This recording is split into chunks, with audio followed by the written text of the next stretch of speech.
So kita nak bagi tahu kepada orang-orang yang kata di sini Rohingya, di sini tak boleh masuk, polis tak bagi masuk, macam-macam cerita. Aku nak cerita benda tu tapi Menatang ni rosak for good. Orang kata tu memang tempat gangster, tu memang favelas.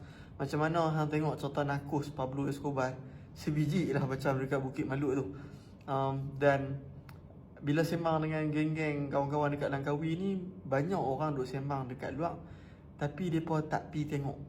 So bila aku pi tu aku faham kalau hang orang luar dan hang pun lorat, bukan apa boleh cakap dekat situ, agak menakutkan kalau hang pi sana. Aku baru teringat, aku ada fly 2-3 kali. So kalau hang perasan lah, okay, ni satu, ni hampir kebanyakan orang duk tunjuk bila cover Bukit Maluk ni. Kita boleh nampak macam naratif dekat luar tu nak pelekat konotasi tak sihat kepada Bukit Maluk tu, membuatkan mereka punyalah besar masjid tu, mereka tak tunjuk.